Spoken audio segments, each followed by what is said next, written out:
Why do so many Filipinos hold each other back when they're all struggling to rise? It's a question asked in whispers, shouted in frustration, and buried under jokes on social media. But it's not just about jealousy or small-mindedness. Crab mentality has become a cultural virus, one that infects progress, poisons trust, and sabotages the very idea of collective success. This isn't a criticism from above, it's a reflection from the outside looking in. Because this behavior isn't natural, it's learned. And like all learned behavior, it has a history. It has a root, it has a name, and the more we trace it, the more we realize crab mentality isn't Filipino. It's colonial.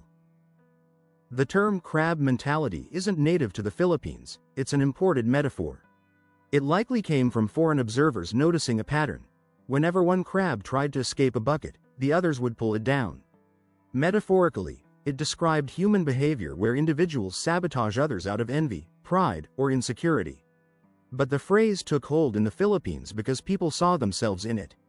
The phrase gained popularity during the 20th century, often used by politicians, academics, and social critics trying to explain the lack of unity in national progress.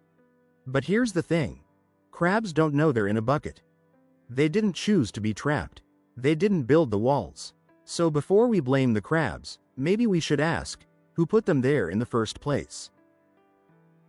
During over 300 years of Spanish colonization, Filipino society was broken into castes: peninsulares, insulares, mestizos, principalia, and indios. This hierarchy was not just political, it was psychological. Spaniards pitted Filipinos against each other, rewarding loyalty with power and punishing dissent with death. The system taught Filipinos to distrust each other. The wealthy elite were given privilege and trained to look down on the masses. Resistance movements were often crushed not by foreign armies, but by Filipinos loyal to the colonizers. This system of mistrust, betrayal, and self-preservation laid the groundwork for what we now call crab mentality. It wasn't about culture, it was about survival. When the Americans arrived, they didn't dismantle this system. They refined it, with education for the few, political favors for the elite, and a media that favored Western values over native ones. The bucket only got deeper.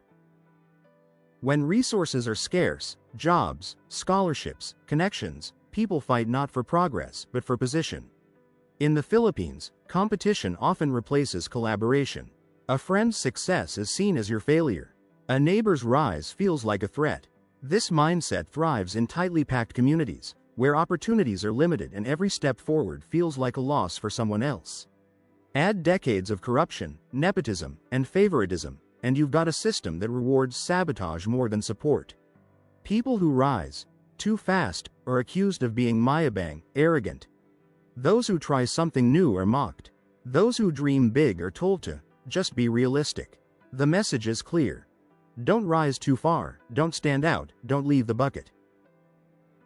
Filipino pop culture often ridicules success. Characters in TV shows who act too smart, too confident, or too rich are portrayed as villains or clowns.